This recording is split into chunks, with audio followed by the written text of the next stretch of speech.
Bonjour à tous, aujourd'hui on parle du livre de Ruth, 4 petits chapitres et c'est un livre que je trouve formidable, c'est un livre vraiment que je pense qu'on n'en parle pas assez, un petit livre caché là dans un coin de la Bible, très court, très facile à lire. Alors je vous invite à le lire. Tout d'abord je me présente, mon nom c'est Tully et le but de la page que j'ai créée, c'est simplement pour aider ma génération à se rapprocher de Dieu et c'est notre but. Je crois qu'on est une génération choisie, spéciale pour un temps comme celui-ci où les fondements sont renversés, mais où ce que je pense que Dieu veut faire quelque chose.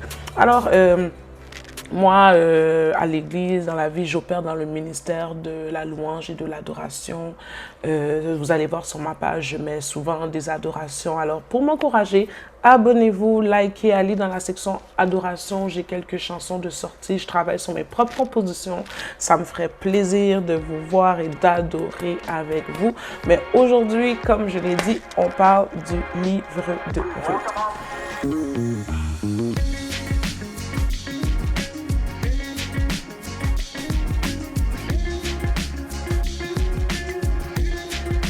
On va faire une mise en contexte.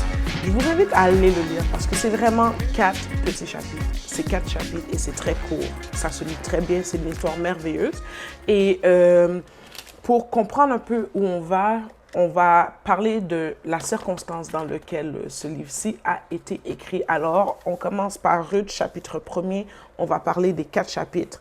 Et j'espère vraiment pouvoir retirer avec vous, au fait, l'exercice, c'est de enlever les petites pépites, les morales, les prédications même qu'on peut sortir au travers de ce livre-là. Je pense qu'on peut faire 10, si ce n'est pas plus, prédications différentes sur chaque verset, sur chaque chose qui se passe dans le livre de Ruth. Fait que, une mise en contexte, là, c'est un auteur inconnu et c'est le premier livre de la Bible nommé après une femme, Ruth. Bien sûr, on a Esther, mais celui-ci, c'est le premier. Et c'est nommé après une non-juive. Rappelez-vous que Ruth est une non-juive et on peut voir un cycle par rapport à Israël. On peut voir un cycle qu'on voit encore aujourd'hui, c'est-à-dire que quand ça va bien, on a nos richesses, on a nos choses, le peuple d'Israël tombe un peu dans la corruption et Dieu les punit en laissant les ennemis les envahir, la famille ou peu importe. Alors le peuple d'Israël se rappelle qu'ils ont un Dieu qu'ils servent et ils crient à lui pour la délivrance, ainsi de suite. J'espère que ça vous dit quelque chose parce que moi, dans ma vie, c'était à peu près ça. C'est que quand ça allait bien, j'oubliais Dieu. Mais quand ça va mal, c'est là qu'on va voir Dieu. Oh, Seigneur, délivre-moi, guéris mon enfant, donne-moi ça, j'ai perdu mon travail. Alors que quand ça va bien, on ne le cherche pas. Et c'est le cas pour le peuple d'Israël. C'est quelque chose que je crois qui est humain, qu'on doit travailler et qu'on doit veiller. Et c'est quelque chose qui existe depuis le commencement.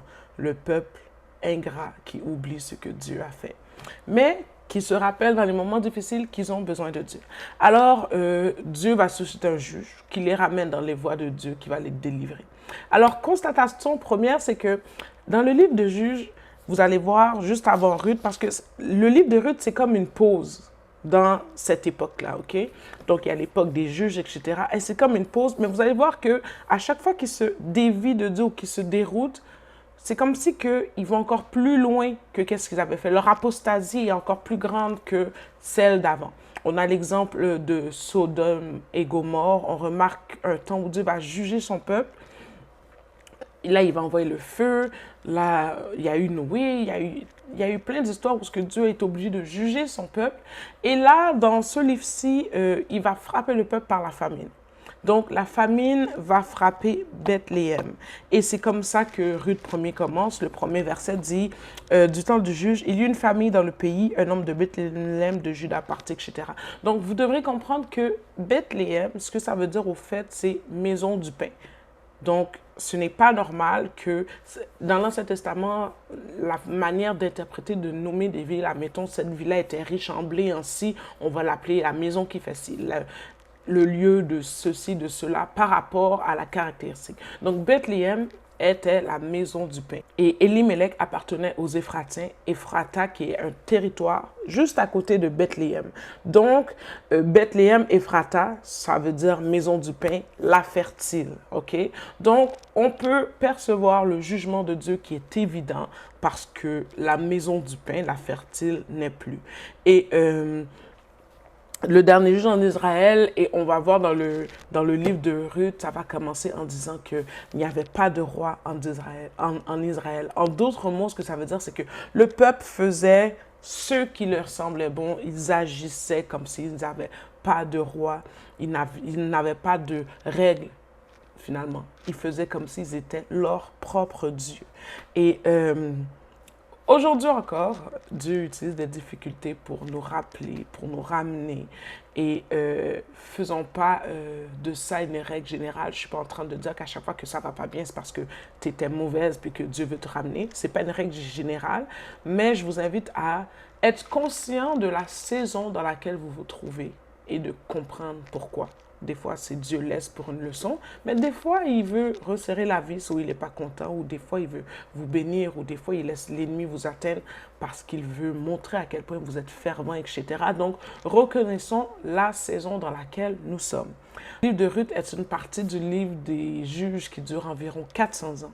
Et le temps des juges, c'était un temps difficile, marqué par une période d'apostasie, c'est-à-dire un abandon volontaire de Dieu et un mélange public de la religion. On veut mettre tout ce qui a rapport à Dieu de côté, et c'est aussi un temps marqué par le réveil, parce qu'on va voir que Dieu qui suscite un prophète ou un homme qui va utiliser afin de délivrer le peuple. Et voilà où se passe l'histoire de Ruth. C'est comme une petite pause. Et on comprend dans le livre des Juges que le peuple d'Israël est en conflit avec les Moabites. Donc, les Moabites vont assujettir Israël pendant une période d'environ 8 ans. C'est important de comprendre, Moabites, ennemis, Israël, c'était des ennemis, ils ont été assujettis pendant environ 8 ans. Les Israélites étaient donc en errance dans le désert, et ce qui se passait, c'est que les femmes moabites allaient et séduisaient les hommes et les invitaient à participer à leurs sacrifices, à leur religion, à leur culte aux idoles. Et si vous allez lire dans le Nombre 25, Moab est la nation où le roi Balak avait engagé le prophète de Balaam pour prophétiser contre Israël. Et les Moabites, ils adoraient un dieu qui se nomme Kémosh, K-E-M-O-S-H. Je ne sais pas si c'est la bonne prononciation, mais dans le livre de 2 Rois, on comprend que donc les Moabites qui adoraient ce Dieu-là et qui séduisaient les hommes dans le désert parce que Israël était en errance, ils les séduisaient, ils se mariaient avec eux et ils les poussaient à adorer leur Dieu. Et ce sont des cultes, leur culte à leur Dieu, c'était des cultes très sacrificiels, de sacrifices humains, et on rapporte beaucoup de désordres sexuels, d'orgies, etc. Donc, on se souvient l'histoire de Lot et de ses filles. Dieu va détruire Sodome et Gomorrhe, ils vont s'enfuir, la femme se retourne, elle tourne enceinte. Donc, Lot n'a plus de femme, mais il a 2 filles. Et ils sont rentrés, les filles se sont arrangées, vous irez lire l'histoire, pour rentrer en relation avec leur père. Et cette relation-là ont enfanté un enfant. Et donc, l'un d'entre eux, l'un de ces fils-là, s'appelle Moab, d'où sort le peuple des Moabites, au fait. Donc, Lot, neveu d'Abraham, donc Moab, petit cousin de Jacob, qui se divise et qui crée les Moabites, une culture carrément contre le peuple de Dieu, contre le peuple d'Israël, qui va à l'encontre de ce que Dieu veut, et qui, on voit que leur origine, ça a été créé par l'inceste. Donc, en année, vous pouvez imaginer qu'est-ce que les Moabites et quelle sorte de peuple c'est et d'où ils sortent. En passant, là, je vous ai fait un résumé, mais tu sais, ce petit résumé-là, les recherches, ça m'a fallu de lire plusieurs autres livres pour comprendre, pour aller lire. C'est pour ça que j'aime bien recommander une livre d'études comme celle-ci, un livre qui va vous, une bible d'études, excusez-moi, un livre qui va vous dire, OK, tel verset fait référence à tel texte. Ils vont vous mettre en contexte tel verset, pour que vous ayez cherché, parce que la Bible est pleine de surprises et elle concorde. Pour ceux qui ne comprennent pas à quel point que la Bible a été inspirée de Dieu, à quel point qu'il est dans chaque petit détail et que tout concorde, que même certains chercheurs ne comprennent pas à quel point ça concorde, c'est quand même le livre le plus vendu au monde, peu importe ce que vous croyez, peu importe de religion. Et c'est important de chercher et de s'informer et de comprendre avant d'aller étudier un texte, la mise en contexte. Parce que là, ce qui va arriver, c'est qu'on va comprendre l'histoire de Ruth un peu mieux. On va comprendre le Moabite, d'où ils viennent, donc ce qu'elle servait, ce qu'elle a dû abandonner. On comprend un peu que dans l'Ancien Testament, les noms avaient une importance, etc. Donc, sans plus tarder, le chapitre 1. Comme je l'ai dit précédemment, les noms à cette époque avaient une portée prophétique, avaient une description bien significative. Comme par exemple, s'il arrivait quelque chose à la naissance, les mères allaient donner un nom spécial à leur enfant par rapport à la circonstance ou l'histoire qui s'est passée ou par rapport à ce que Dieu leur avait promis, qu'est-ce qu'ils allaient devenir. Exemple, on a Jabet, fils de douleur. Sa mère l'a appelé comme ça. Son nom veut dire fils de douleur parce qu'elle a accouché avec douleur. Emmanuel, Dieu est avec nous. Bref, nous allons voir un peu la signification dans cette histoire des noms car c'est un livre qui se retrouve dans l'Ancien Testament et on ne veut pas passer à côté. Nous avons le chef de famille, Elimelech, qui signifie l'Éternel ou Dieu est mon roi. Et lorsque la famille le frappe, on va voir qu'il va faire le contraire de ce qu'il est appelé à faire, Dieu son roi. On a ici quelqu'un qui s'appelle Dieu son roi, mais qui décide de partir quelque part où Dieu n'est pas roi, où Dieu ne règne pas, et d'adopter une autre coutume. Et on a ici alors le texte, le Ruth 1er commence par, il y a une sécheresse en Bethléem, mais on peut détecter par l'attitude d'Elimelech qu'on a aussi une sécheresse spirituelle et une sécheresse physique car Bethléem n'a plus de paix.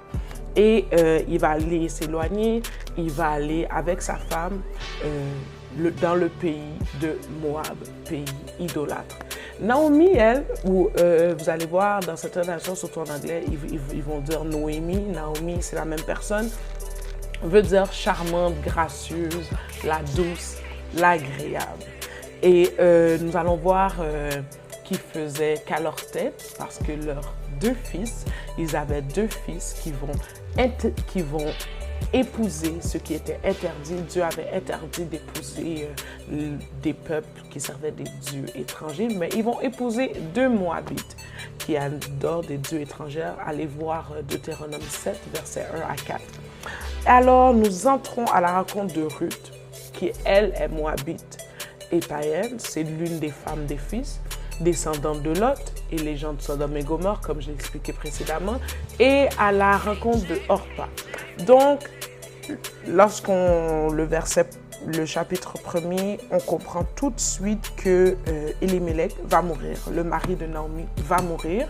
Et bizarrement, le nom de leurs deux fils, c'est Malon et Kilion.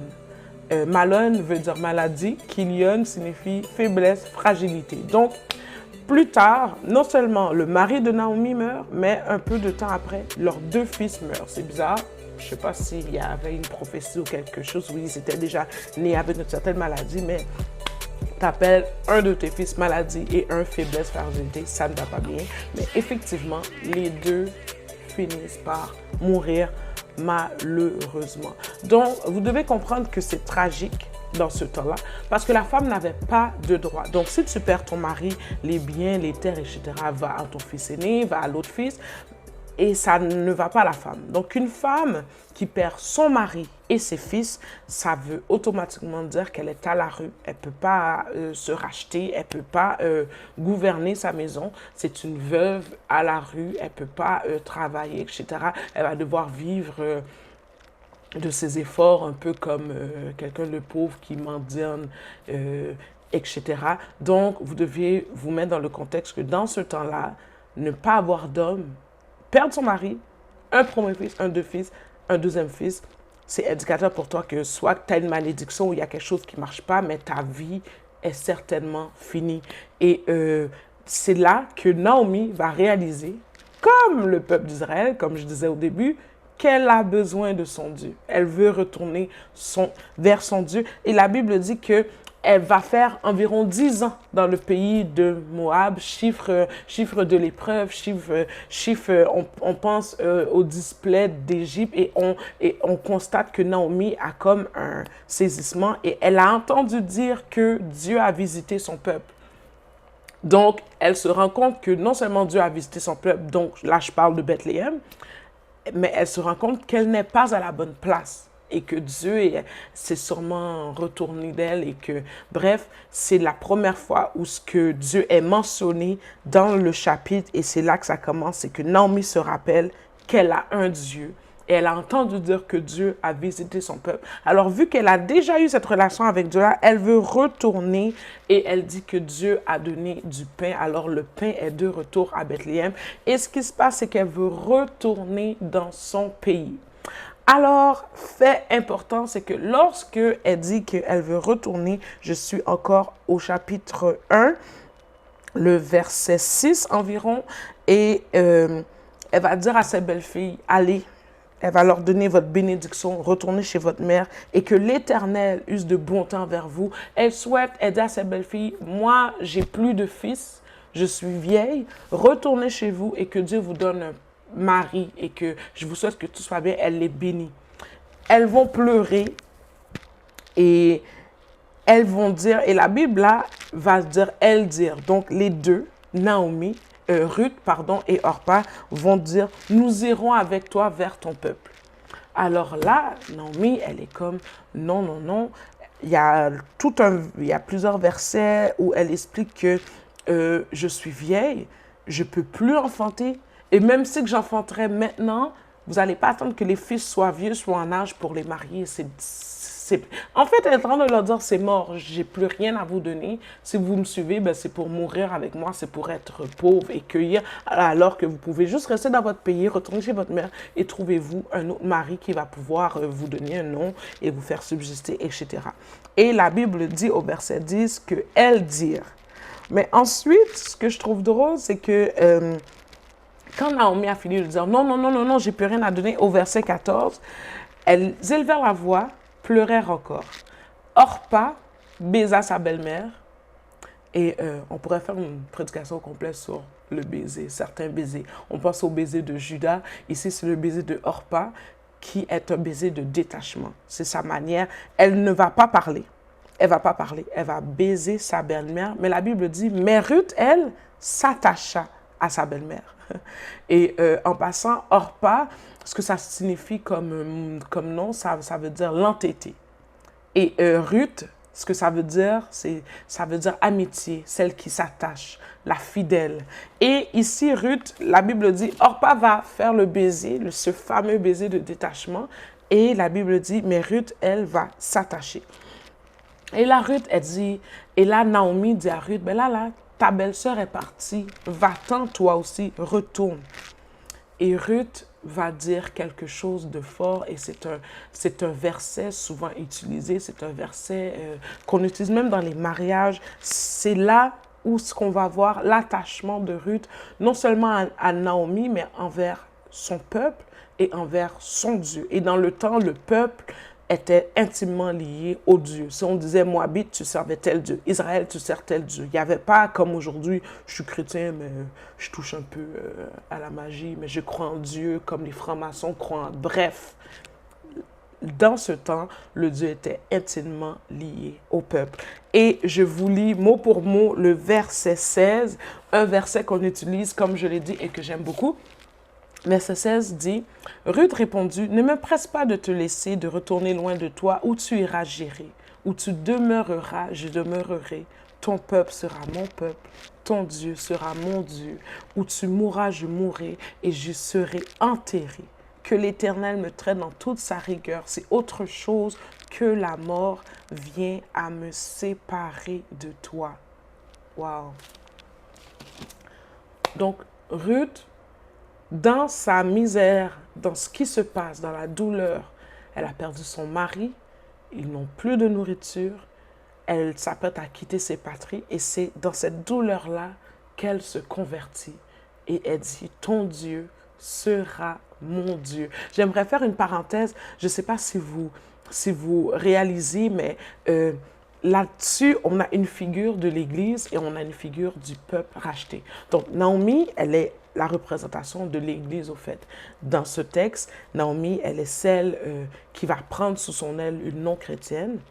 Elle est celle qui va cheminer avec elle, qui va l'aider à grandir pour ensuite la relâcher. Et Ruth va aller sous l'aile de Naomi, au fait. Et Naomi, une non-juive, rappelez-vous qu'on est dans l'Ancien Testament, Jésus n'est pas encore venu mourir, elle est non-juive. Et elle est la représentation pour nous aujourd'hui du peuple racheté, du peuple qui ne connaissait pas Dieu, du peuple ayant un passé qui servait d'autres faux dieux, qui avaient des sectes, des idoles, mais qui se met sous la couverture de Dieu. Alors Naomi nous représente ici l'Église et Ruth, le peuple racheté. C'est carrément une prophétie de qu'est-ce qui va arriver au reste du monde, au fait, aux non-juifs, lorsque Christ va mourir et que le voile va être déchiré et que ça va être accessible à tout le monde. Et ça se passe là, dans le livre de Ruth, dans l'Ancien Testament. C'est magnifique, c'est merveilleux.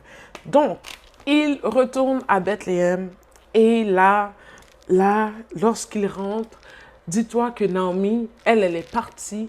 Quand elle est partie, elle avait un mari, elle avait 2 fils. Ils sont partis avec leurs choses, ça allait bien. Et là, elle retourne au pays. Et les gens, ça c'est moi, là, c'est mon interprétation. Les gens qui chuchotent, puis ils sont comme, c'est Naomi, c'est elle. Regardez-la. C'est Naomi parce qu'elle revient sans mari, sans fils. Et avec une considérée dans ce temps-là infidèle personne. C'est là qu'elle a accepté Dieu. Mais bon, Naomi retourne. Et Naomi, elle va dire aux gens, vous savez quoi? Appelez-moi Mara. Car le Tout-Puissant m'a rempli d'amertume, j'étais dans l'abondance, à mon départ, et l'Éternel me ramène les mains vides. Alors là, ce que Naomi va faire, c'est qu'elle va changer son identité par rapport à son adversité. Et c'est quelque chose qu'on fait tellement. Ça, là, je peux faire toute une prêche par rapport à ça. Le titre serait... Ne change pas ton identité à cause de ton adversité, au milieu de ton adversité real. Flash news, là, comme, wow. Parce que c'est ce qu'on fait. Souvent, il nous arrive quelque chose. J'ai un fils avant le mariage, je divorce. Et on fait de cette adversité-là notre identité. Et moi, je veux te dire aujourd'hui que ton nom n'est pas divorce, ton nom n'est pas amertume, ton nom n'est pas enfant avant le mariage, ton nom n'est pas, je sais pas moi, drogué, ton nom n'est pas voleur, ton nom n'est pas... Nos adversités, là, ce qu'on traverse, les choses qui nous arrivent, ce sont des saisons, c'est passagère. Ça ne veut pas dire que c'est ce que tu es. Mais en ce moment, Naomi, elle a mal, elle retourne et on imagine qu'elle a honte. Parce que moi, je me rappelle, il y a des choses qui m'arrivent et puis tu retournes à l'église et les gens savent. Tu perds un bébé, puis les gens sont comme... Ils te regardent, puis ils ont pitié. T'es tanné que le monde est là, désolé. Dès qu'on te voit, dès qu'on te parle, on te parle de ça. J'ai une tante qui a eu un cancer, puis je lui ai écrit, puis j'étais comme... C'est pas ton cancer, c'est le cancer. Puis le cancer ne te définit pas. I don't care. Puis elle a été contente que je lui parle comme ça parce que tout le monde, à chaque fois que la personne, elle te voit, elle pense à ton malheur. Elle pense à « Oh, ouais, je suis désolée pour l'enfant. Oh, je suis désolée pour ton cancer. » Et tellement que tu as honte de marcher en public ou de rencontrer des gens que tu connais, que tu sais, même si que ce jour-là, tu étais contente, tu étais heureuse, tu ne pensais pas à ça, les gens vont te le ramener. Alors Naomi lève la voix et elle va changer son identité et elle va le faire comme si que ce qui lui est arrivé, c'est la fin de son histoire. Mais nous servons le Dieu qui change les points que l'ennemi essaie de mettre pour finir ton histoire en point virgule et continuer et changer le chapitre et changer carrément tout. Et ça peut être aussi une autre prédication. Là. Ceux qui aiment là, se trouver des petites prédications là, à exhorter. This is one and this, c'est important. C'est important. Et Naomi, elle va dire, pourquoi m'appellerez-vous Naomi après que l'Éternel s'est prononcé contre moi et que le Tout-Puissant m'a affligée. Donc, elle s'est tout de suite dit, je comprends le langage de Dieu. J'étais un peuple, j'étais là, j'étais bénie, je suis partie, j'ai fait ce que je voulais. Dieu m'afflige pour que je retourne à l'image du peuple d'Israël. Et on commence déjà dans le chapitre 2. Je vous ai expliqué dans le chapitre 1 à quel point que Naomi a pris sous son aile Ruth et que c'est une belle image de l'Église et de repentance. Et elle décide de retourner et Ruth lui a fait son discours. Mais j'aimerais qu'on se concentre maintenant sur Ruth au chapitre 2. Ruth, elle dégage une foi.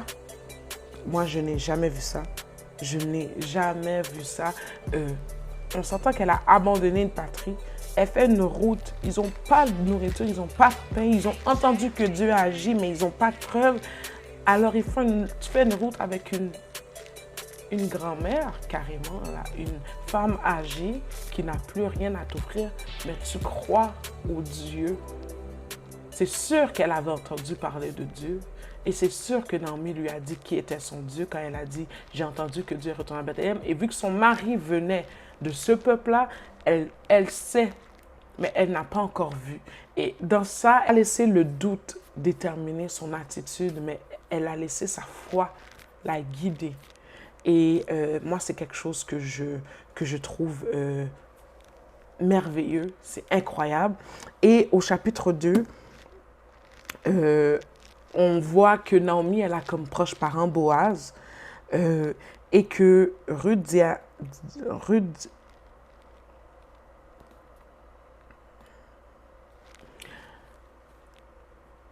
et là, au chapitre 2, on voit à quel point notre caractère, ce qu'on est, ce qu'on fait de bien, nous sert toujours.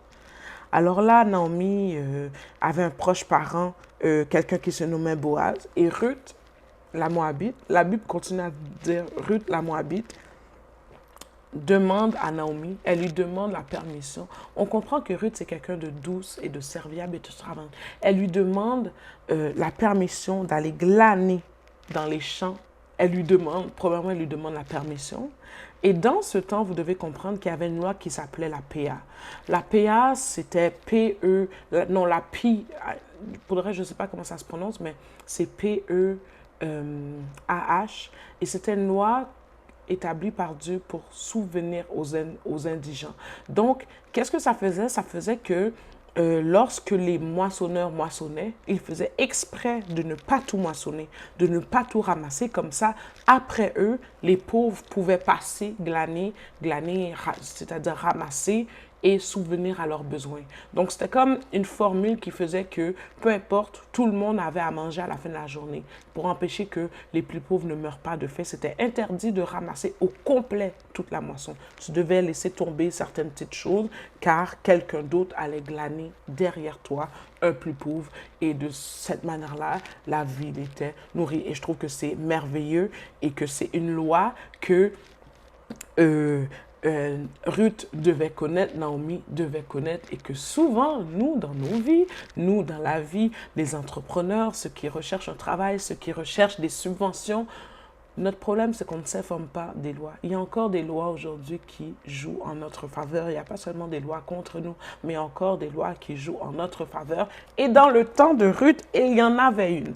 Alors, le chapitre 2, le verset 3 va dire qu'elle va gagner et que par hasard, j'aime ça parce que Dieu, la Bible dit par hasard, mais après, on va comprendre que c'est la providence de Dieu. Et elle va tomber sur Boaz. Par hasard, là où elle décide d'aller ramasser, ça tombe que c'est le champ d'un proche parent de Naomi qui appartenait à la famille d'Abimelech. On dirait que Naomi avait oublié qu'elle avait encore quelqu'un dans le pays. Et par hasard, Ruth, qui ne connaît personne, qui ne sait rien, se retrouve dans son champ à lui. C'est ce que j'appelle la providence de Dieu. La main de Dieu qui agit dans nos capacités, dans le fait que Ruth était travaillante, obéissante, douce, gentille, elle est allée là. Elle aurait pu juste dormir puis dire « Oh, c'est ton peuple, Naomi, t'as pas quelqu'un, trouve-nous à manger. » Non. Elle connaît personne, elle honore l'adulte que Naomi, elle lui demande la permission et elle va glaner et elle se retrouve dans un lieu de bénédiction. Il y a des lieux, lorsqu'on est obéissant, lorsqu'on fait le bien, on peut se retrouver dans un lieu par hasard, providence de Dieu, qui changera notre vie. Une rencontre qui changera notre existence, une opportunité, peu importe, mais ça existe. Ici, j'aimerais qu'on porte attention à ce qui va se passer. Ruth est en train de glaner dans les champs. Boaz vient et il est comme, c'est qui elle? Et une chance que Ruth avait une belle attitude et qu'elle était travaillante parce que la description que les serviteurs vont donner à Boaz vont toucher le cœur de Boaz, au fait. Ce que les gens ont dit d'elle l'a aidé à cause de son attitude. ils disent, voici, c'est qui cette jeune femme? C'est une jeune femme moabite qui est revenue avec Naomi du pays de Moab. Elle a dit, permets-moi de ramasser des épis, néné. Et la Bible dit que les serviteurs vont rapporter, elle est venue depuis ce matin. Elle a été debout jusqu'à présent. Elle ne s'est reposée qu'un moment dans la maison. Et là, les serviteurs sont en train de décrire Ruth comme une femme travaillante et aidante parce qu'elle est revenue avec Naomi du pays de Boaz. Et Boaz va être, waouh, et il va dire à Ruth, écoute ma fille, au chapitre 2, verset 8, ne va pas glaner dans un autre champ. Reste ici avec mes servantes. Regarde où il moissonne, va après elle. Et il va défendre à ses serviteurs de toucher Ruth. Et il dit, et quand tu as soif, va, prends le vase et bois l'eau que mes serviteurs ont puisée. Alors là, Ruth, elle va tomber sur sa face et elle va dire, qu'est-ce que j'ai fait pour trouver grâce à tes yeux? Et Boaz, elle va dire, on m'a rapporté tout ce que tu as fait pour ta belle-mère depuis la mort de ton mari. Et comment tu as quitté ton père et ta mère, le pays de naissance, pour aller vers un peuple que tu connaissais qu'auparavant. Que l'Éternel te rende ce que tu as fait. Bref, Boaz est impressionné par l'attitude quotidienne. Ce n'est pas un miracle, là. Il n'y a pas eu un abracadabra. Il est juste impressionné par ce qu'on dit de Ruth. Et pourquoi Boaz a cette attitude-là, au fait? Qu'est-ce qui ressort de Ruth? Première constatation, c'est qu'elle travaille fort et elle a pris sur son dos sa belle-mère. Les serviteurs l'ont remarqué et je veux que tu saches que toi aussi, tes efforts ne sont pas en vain. Quelqu'un te voit, Dieu te voit, un employeur te voit, une compagnie te voit, un contrat, une cliente, ta ville te voit. Lorsque tu travailles fort et que tu travailles dans la droiture, ne pense pas que tout ça est en vain. Et ensuite, dans le verset 11, on comprend que Boaz va aimer son attitude, son amour envers sa belle-mère et son pas de foi. Quelqu'un qui marche par la foi, je m'excuse, mais ça se voit. Quelqu'un qui craint Dieu, ça se voit parce que on s'entend que ce qui se passe avec la belle-mère, ça reste à la maison. On aurait pu ne pas le savoir, mais ça se sait, il l'a su. Alors, le pire, c'est que même ensuite, Boaz va aller avertir ses serviteurs à lui. Il va dire au verset 15, laissez-la glaner entre les gerbes, ne l'inquiétez pas, et même vous ôterez pour qu'elle gerbe quelques épis, sans lui faire de reproches. Et c'est comme si il est en train de dire à ses serviteurs, faites exprès d'en laisser encore plus pour qu'elle puisse ramasser. Faites encore plus exprès. Il y a déjà une loi, mais faites encore plus exprès et laissez-la passer. Il lui montre une faveur incroyable. Et ici, on peut voir aussi, ça traduit, j'ai perdu mon focus, ok, ça traduit ici un peu l'attitude de Boaz. On peut voir l'attitude de Boaz. Boaz va la bénir et on voit qu'ils sont différents. Boaz est riche, Ruth est pauvre. Boaz est plus vieux, Ruth est plus jeune. Boaz est juif, Ruth est une non-juive. Boaz est un célibataire, Ruth est une veuve. Mais une similitude les transcende et c'est la valeur. Ruth est une femme de valeur et Boaz est un homme de valeur. Et ils font attention à ce qui a de la valeur, c'est-à-dire au respect, à Dieu, à travailler, à être humble, à être gentil, etc. Et moi, je crois que c'est ce qui va les unir. Donc, là, après avoir travaillé dans les champs, et je tourne 2, on s'en va vers le verset 19, Ruth rentre à la maison. On s'entend qu'elle a glané et elle a ramassé beaucoup plus qu'il ne fallait. Alors là, je paraphrase, Naomi voit Ruth arriver et elle est comme « Oh! Mais tu étais où? » Mais c'est ce que la Bible dit que elle a vu ce qu'elle avait et elle lui demande « Où as-tu travaillé? Béni soit celui qui s'est intéressé à toi. » Parce que on s'entend que c'est pas normal. Elle sait que quelque chose s'est passé. Alors là, Ruth raconte qu'est-ce qui s'est passé avec Boaz. Et là, Naomi dit qu'il soit béni de l'Éternel, qu'il se montre miséricordieux, etc. Ce que Ruth a ramené à la maison, c'est l'équivalent d'assez de nourriture pour 2-3 jours pour deux. Donc, c'était beaucoup et c'était tellement un exploit que Naomi reconnaît tout de suite la main de Dieu. Et elle va lui dire en quelque sorte, reste là. Reste là. Et le chapitre 2 se termine. Elle resta donc avec les servantes de Boaz pour glaner jusqu'à la fin de la moisson des georges et demeura avec sa belle-mère. On vient de passer premier chapitre, deuxième chapitre. On est déjà au milieu de l'histoire de Ruth et il y a plein de leçons à retenir. Je vous fais un petit résumé. Premièrement, le peuple d'Israël qui s'éloigne, qui revient, qui s'éloigne, qui revient et Dieu a beaucoup de manières de les ramener vers eux. Deuxièmement, Naomi qui prend sous son aile, qui représente l'Église, qui prend sous son aile Ruth et qui va changer son identité à cause de sa circonstance, mais qu'au fond d'elle, elle va toujours reconnaître la main de Dieu lorsqu'il agit et elle va être sensible, et elle va retourner vers son Dieu, requitter Moab, prendre la honte des gens qui l'accueillent et elle va dire, moi je m'appelle Mara, je m'appelle Amer. Donc, on a un exemple de repentance et on a Ruth, elle, qui représente le peuple racheté, le peuple non juif qui se met sous l'aile de Dieu et qui reçoit une grâce extraordinaire de la nourriture et qui tombe, et la Bible dit par hasard, mais j'aime que la Bible dit par hasard parce qu'on va le voir dans les 2 autres chapitres que ce n'était pas un hasard et on va voir Ruth qui bénéficie de la grâce de Dieu.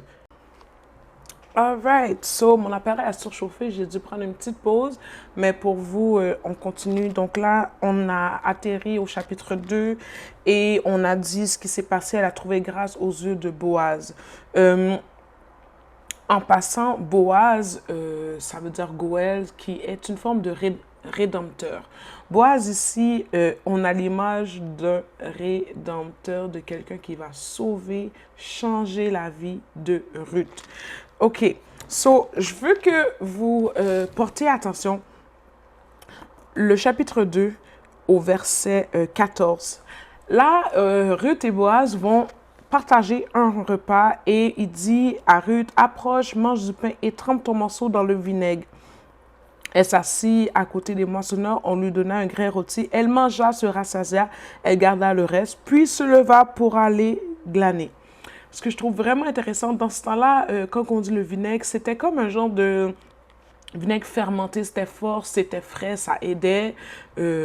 Les gens ils avaient l'habitude de tremper ça dans le vinaigre. Et on fait aussi une corrélation avec quand Jésus va demander à boire à la croix, il va demander de l'eau, on va lui donner du vinaigre. C'était aussi utilisé, vu que c'était fermenté, ça avait la capacité de atténuer les douleurs. Dans certains livres, on va dire que c'était alcoolisé même pour certaines régions parce que c'était tellement fermenté. C'était pas le vinaigre qu'on a aujourd'hui. Et Christ, lui, il va le refuser parce qu'il voulait vivre pleinement la douleur dans son corps. Il ne voulait pas qu'on le soulage. Il voulait souffrir en toutes choses pour nous. Et ici, on a Ruth et Boaz qui trempent leur pain dans le vinaigre en même temps et qui partagent un repas. Et elle va le prendre. Et on voit que c'est un moment... ils partagent un souper ensemble, au fait. Ils dînent ensemble et c'est un bon moment. Et ce que j'aime, c'est que malgré le bon moment, elle va se rassasier. Combien d'entre nous auraient mangé au-delà? On aurait déjà pêché, là, excès de table, let's go, puis là, on serait, on ne peut pas travailler. Non, elle va se rassasier, elle va garder le reste, parce qu'on imagine qu'elle pense à Naomi qui est à la maison et qu'elle, elle a un bon repas. Et elle va se lever et elle va retourner travailler. La Bible ne dit pas comme ça, mais si on porte attention, on a des descriptions de Ruth où je suis comme... Je dois être une femme comme ça. Je dois être une femme qui ne mange pas à l'excès, qui en garde, qui pense aux autres, qui se lève et qui va travailler. Une femme de valeur, une femme qui se repose peu, mais qui fait les bonnes choses, qui fréquente les bonnes personnes, qui reste au bon endroit. Et c'est ce qui va séduire Boaz, au fait. Alors là, j'étais rendue où ce que Ruth retourne à la maison et Naomi est comme « Oh my God, où t'étais? » On s'en est parlé. Donc, l'histoire prend une tournure ici. Et je veux faire attention à ça, à cette portion-là, au chapitre 3. Le chapitre 3 commence Et Naomi va dire quelque chose à Ruth. Elle va dire, lave-toi, oins-toi, puis remets tes habits. On comprend que Ruth était en deuil. Donc, dans ce temps-là, on avait un habit de deuil. Tout le monde sait que tu es en deuil car tu portes ton habit de deuil. Mais là, Naomi va lui dire, oins-toi. En d'autres mots, là, elle va lui dire, mets-toi sur ton 31. Mets-toi belle, sens bon, enlève tes habits de deuil. On a là, je vais dire comme ça, on a là le conseil d'une personne mature, je ne veux pas dire personne âgée, mais d'une personne mature, d'une personne qui a une expérience de vie et qui conseille une jeune. Voici comment tu vas séduire le cœur de Boaz. Premièrement, sens bon. Mets-toi belle, change-toi, montre que tu es ouverte. Et c'est un bon conseil que les célibataires aujourd'hui peuvent prendre. Montre que tu es disponible. Enlève ton habit de jeu, sois atteignable. Il y en a que tu cherches quelqu'un, tu te plains, c'est non, tu ne me donnes pas, mais quand tu es en public, tu as l'air non disponible. Ou certains portent un vêtement de deuil sur eux dû à une autre rupture précédente, une tristesse. Alors demandez à Dieu de retirer certains vêtements de tristesse, de deuil, de blessures émotionnelles qui pourraient faire fuir ou faire en sorte que le Boaz d'aujourd'hui ne te remarque pas. Sens bon, oui, toi, sois belle. Ruth a déjà montré sa valeur. Boaz s'intéresse déjà à Ruth, non pas à cause du physique, à cause qu'elle est travaillante, à cause qu'elle est pure, qu'elle est gentille, qu'elle a pris Naomi pour son aile, qu'elle a accepté Dieu, qu'elle a traversé son pays, elle a montré du courage. Elle a déjà tout montré. Ensuite vient le physique. On ne commence pas par le physique, mais le physique est important. Alors, mets-toi belle et sens bon. Si tu sens pas bon, ça pue, puis tu n'es pas attirant, ben, ça se peut que tu as de la misère, OK? On va se le dire comme ça, puis je trouve ça magnifique que la Bible en parle, que la Bible le spécifie, OK? So, là, Naomi, elle va dire à Ruth, là, attends qu'il ait mangé, qu'il ait bu. Attends qu'il soit calme, que son ventre soit plein, qu'il soit rassasié et qu'il se couche. Puis couche-toi à ses pieds, puis fais-toi pas connaître, puis attends qu'il... Elle lui... Naomi, là, la grand monde, là, dans mon langage incroyable, on va dire la grand monde, là, la madame expérimentée, elle va lui dire de A à Z quoi faire et comment ça va se passer. Et effectivement, ce qui va se passer, c'est que Ruth va faire preuve d'obéissance. Elle va pas dire, tu sais quoi, Naomi, toi, t'es vieille, ton mari est mort de toute façon, j'avais déjà ton fils, je suis déjà mariée, j'ai de l'expérience, je sais quoi faire. Elle va faire à sa tête, non. Elle lui répondit, je ferai tout ce que tu as dit. Obéissance, humilité. Elle prend le conseil d'une femme plus vieille, malgré son expérience. Elle a déjà été mariée à son fils. Elle est plus jeune. Mais elle va écouter ses conseils. Alors la Bible dit, chapitre 3, verset 7, Boaz mangea et but, et son cœur était joyeux, il se coucha. Ça, c'est quelque chose aussi, même pour les mariés. Moi, en tant que femme mariée, lorsque je veux quelque chose de mon mari, lorsque je sais que je vais parler de quelque chose de difficile, je vais au restaurant où je fais un bon repas. Tu manges, tu bois, tu es calme, tu es reposé. Je me mets quand même assez belle et on discute calmement. C'est un conseil que je vous dis de garder. Bref, encore une fois, c'est pour une autre prédication. On retourne. Et là, elle a enlevé les couvertures sur les pieds et elle se coucha à ses pieds. Et là, c'est comme si tu commences à avoir froid, puis quelque chose te réveille. Mais Boaz, elle va attendre. Et Boaz va se sauter, puis elle va faire inquiète à mes pieds. Et on assiste à une demande en mariage, mesdames et messieurs, faite par une femme. Dites-moi n'importe quoi. Moi, c'est pas dans ma culture. Moi, jamais je vais demander à un gars en mariage. Mais c'est pas vrai que les filles ne peuvent pas faire les premiers pas. Je sais qu'il y avait un trend parce qu'on voyait des vidéos de filles qui s'agenouillaient, puis tout le monde était comme, qu'est-ce que tu fais? Mais ici, on a une preuve biblique de Ruth qui dit... Boaz, ok, je vais simplement le lire pour pas que vous ayez dire tu l'as dit. Donc, le chapitre 3, le verset 9. Il dit, qui es-tu? Il répondit, je suis Ruth, ta servante. Étends ton aile sur ta servante, car tu as le droit de rachat. En d'autres mots, Ruth lui dit, marie-moi, prends-moi pour épouse, rachète-moi. Étends ton aile, ça veut dire couvre-moi. Étends-toi, parce que moi, je suis veuve, j'ai plus rien. Tu as le droit de rachat. Tu peux me racheter et que je sois ta femme. Dans le fond, elle lui dit, prends-moi pour femme. OK? Ruth, la Moabite, se couche aux pieds d'un homme et lui dit, prends-moi pour femme. On a l'exemple ici d'une femme biblique qui fait les premiers pas. OK? Et là, Boaz répond, sois bénie de l'Éternel, ma fille. Ce dernier trait témoigne encore plus en ta faveur que le premier. Donc, il a remarqué ces traits. Car tu n'as pas recherché des jeunes gens pauvres et riches. On comprend ici que Boaz est un peu plus vieux. Il n'est peut-être pas le meilleur, le mieux bien placé, mais son cœur est à la bonne place. Et il dit, ma fille, ne crains point, je ferai pour toi tout ce que tu diras, car toute la porte de mon peuple sait que tu es une femme vertueuse. D'autres versions vont dire femme de valeur. Alors on a la rencontre d'un homme de valeur et d'une femme de valeur. Amen. Il va dire, on va comprendre après que Boaz, il a le droit de rachat, mais il y avait quelqu'un avant lui. Donc, il avertit Ruth que ça se peut qu'on ait un problème. Mais ils sont conscients du problème et ils avancent quand même. Alors, elle passe toute la nuit ici et le lendemain, il va dire de se cacher parce que, dans le fond, Ruth est allée dans l'air où les hommes se couchent et dans le temps, filles et hommes s'étaient séparés, tu es célibataire, tu n'as pas ta place là, donc il ne voulait pas que les gens les voient.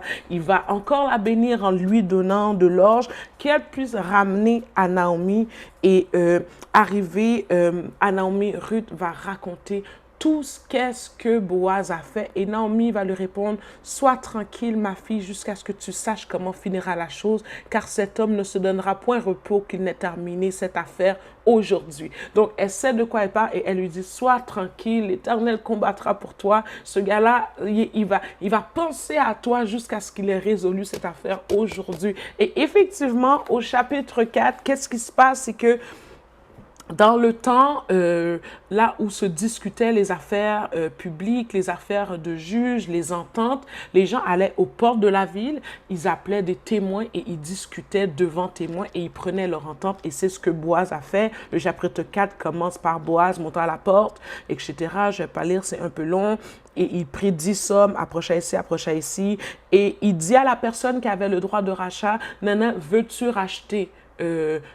Naomi, voilà, a perdu son mari, veux-tu racheter Naomi? Le gars dit oui. Moi, j'ai l'impression que Boaz a fait exprès. Tu vois, quand tu veux amener quelque chose de ta manière pour que ça soit en ta faveur, alors Boaz, il va juste dire, veux-tu racheter Naomi? Le gars dit oui. OK, mais tu dois savoir que Naomi a aussi une fille veuve que tu dois racheter aussi, prendre pour femme. Et là, lui, il réfléchit, il dit, Et il va dire que, je vais vous lire, excusez-moi. Il va dire, je ne peux pas racheter pour mon compte de craindre de détruire mon héritage. Parce qu'il a sûrement déjà une femme, un mari, ça fonctionnait comme ça. Là, il calcule qu'il va devoir prendre une deuxième femme, donc disperser son héritage s'il a des enfants, etc., etc. Alors, Boaz fait exprès de faire, oh, c'est juste Naomi, elle est veuve, elle est vieille, juste la prendre sous ton aile. OK, je rachète.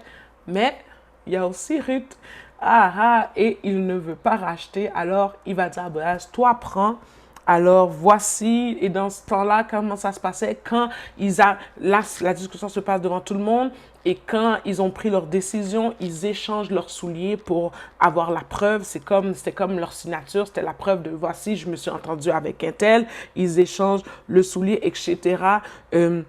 Boaz va dire aux anciens qui sont présents, vous êtes témoins aujourd'hui, j'ai acquis de la main de Naomi tout ce qui appartenait à Elimelech et ses fils, et je suis également acquis pour femme Ruth la Moabite. Et chapitre 4, verset 11, ce que j'aime, c'est que la Bible dit, tout le peuple qui était à la porte et les anciens dirent, nous en sommes témoins. Et les anciens vont déclarer quelque chose sur leur vie. C'est tellement important.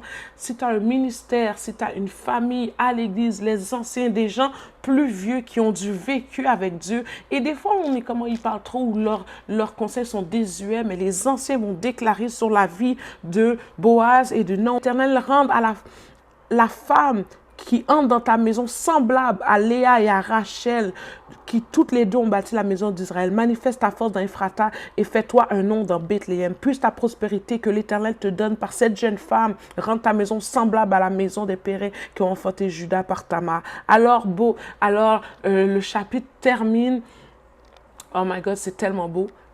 On comprend que Boaz va prendre Ruth pour femme. Et ce que j'aime, c'est que elle a été capable de se faire voir pour plaire et non plaire pour se faire voir. Elle a été capable de se faire voir par ses capacités et ensuite elle l'a plu.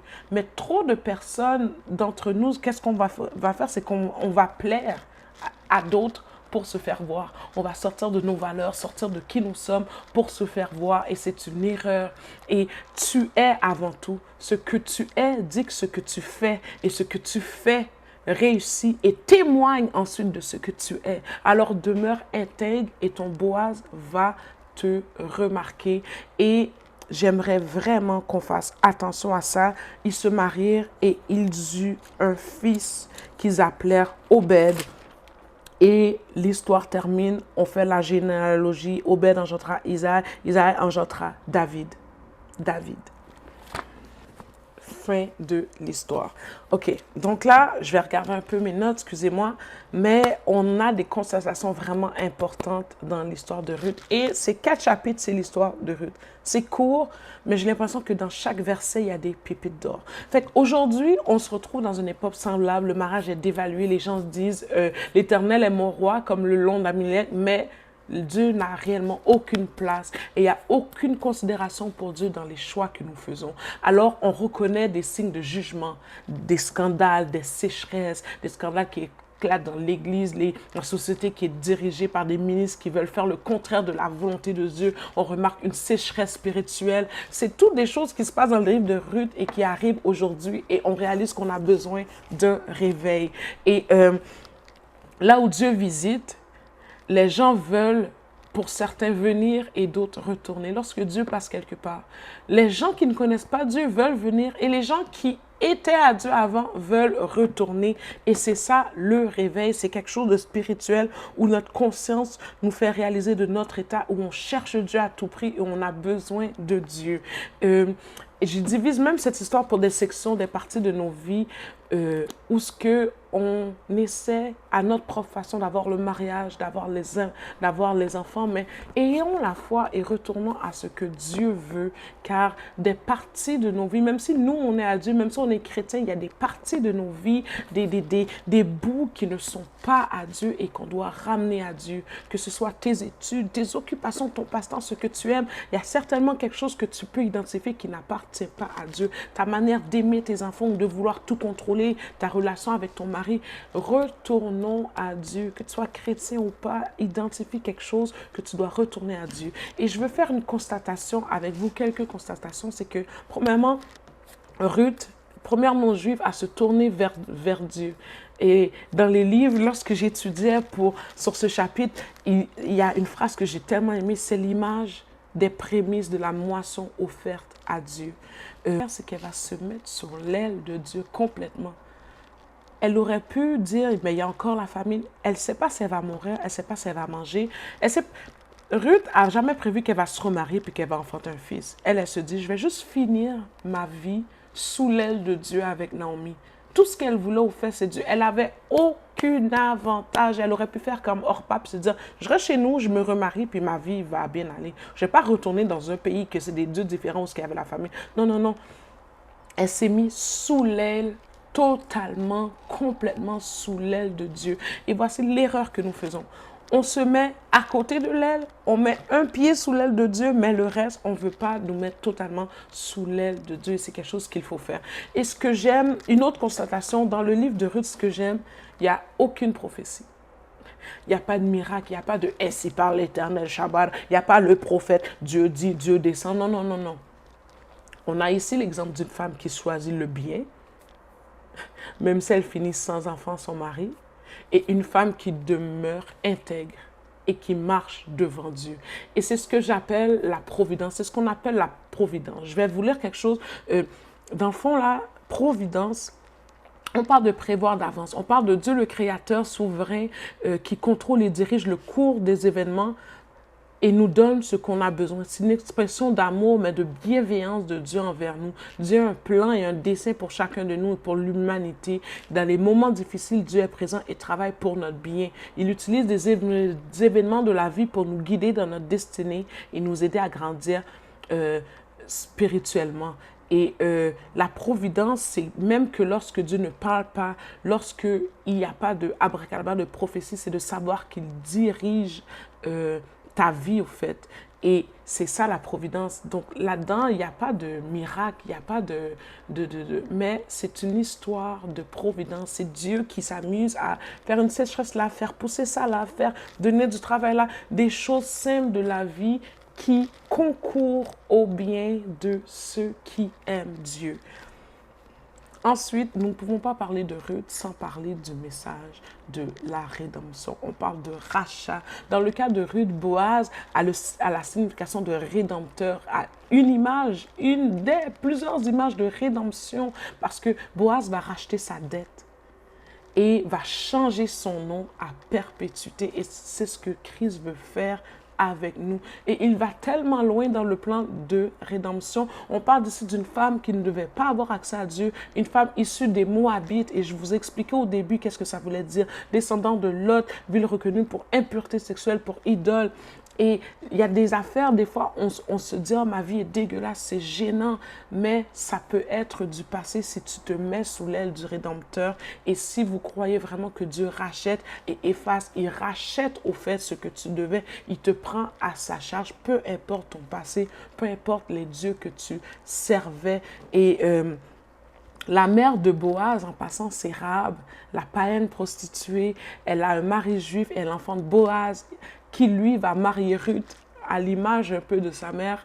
Et c'est fou parce que, dans le fond, on comprend à la fin du verset que Ruth est l'arrière, grand-mère de David. Ruth, la non-juive, va avoir un enfant, Obed, ensuite viendra David. Et finalement, tu sais ce que ça veut dire? Pourquoi je le répète? Ça veut dire qu'ensuite va venir Christ lui-même. Donc Ruth va rentrer dans la lignée royale, dans la lignée de Christ, parce que lorsque Dieu a un plan de rédemption, ce que tu étais, ce que tu faisais n'a rien à voir, et il veut montrer à quel point que Ruth, la Moabite, est maintenant ancêtre de Christ. Elle est maintenant rachetée. Et je ne sais pas les vies. Moi, j'étais quelqu'un là, ma vie était peut-être en bas. Même si je suis née dans l'église, mes parents m'ont tout le temps. Je n'ai pas cru à Dieu avant longtemps, même si que j'allais à l'église, même si que je chantais, je n'ai jamais eu cette vie. Et j'aimerais ça que tu prennes le temps de nommer ton nom et que tu dises, admettons, moi, tu lis, moi, mon nom, c'est tu lis. Je vais dire, moi, tu lis la pécheresse, mes filles de Christ. Tu lis l'imparfaite, mes filles rachetées. Je suis maintenant dans la lignée royale et la providence, la rédemption de Dieu est sur ma vie. Le rachat de Dieu est mon partage. Alors les choses anciennes sont passées et toutes choses sont devenues nouvelles au nom de Jésus. Et l'histoire de Ruth, c'est la plus belle histoire de rédemption, de choses qui étaient avant, qui ne sont plus. Mais ce que j'aime avec Dieu, c'est qu'il ne fait pas juste rétablir, mais ça devient meilleur.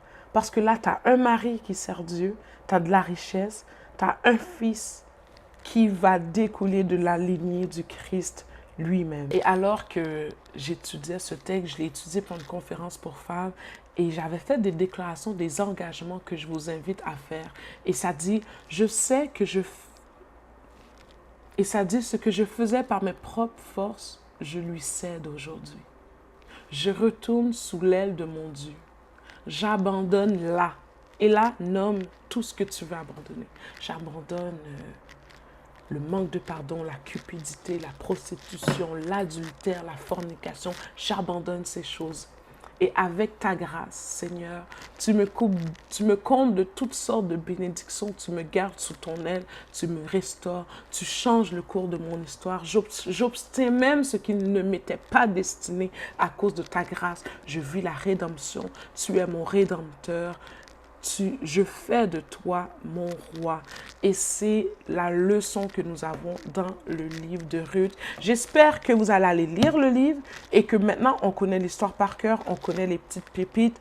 appliquer cette histoire dans vos vies. Que le Seigneur vous bénisse. On se retrouve pour une prochaine vidéo. Encouragez-moi, likez, commentez ce que vous avez appris. Mais ne laissez pas votre Bible dormir. C'est le problème de plusieurs chrétiens. Pourquoi on n'avance pas? Pourquoi on se fait tromper par des faux prophètes, des faussis? C'est parce qu'on ne connaît pas les pépites, les secrets qu'il y a déjà pour nous. Moi, juste à cause de cette histoire-là, je m'en fous. Moi, là, j'ai un passé quand même dégueulasse et je m'en fous. Parce que je sais que le futur, ensuite que Dieu m'a racheté, je ne dois plus rien à l'ennemi. Et je sais que mon futur va être encore plus glorieux que les plans que j'aurais pu avoir moi-même pour ma vie. Et que de mes entrailles va avoir quelque chose, une prospérité bénie au nom de Jésus. Que mes enfants vont servir Dieu. Et que mes larmes, mes efforts ne seront pas en vain. J'espère que vous avez découvert quelque chose dans le livre de Ruth. On se revoit pour une prochaine vidéo. Je pense que je parle beaucoup, mais je pense que je suis comme éblouie. OK? J'arrête la vidéo. On se revoit.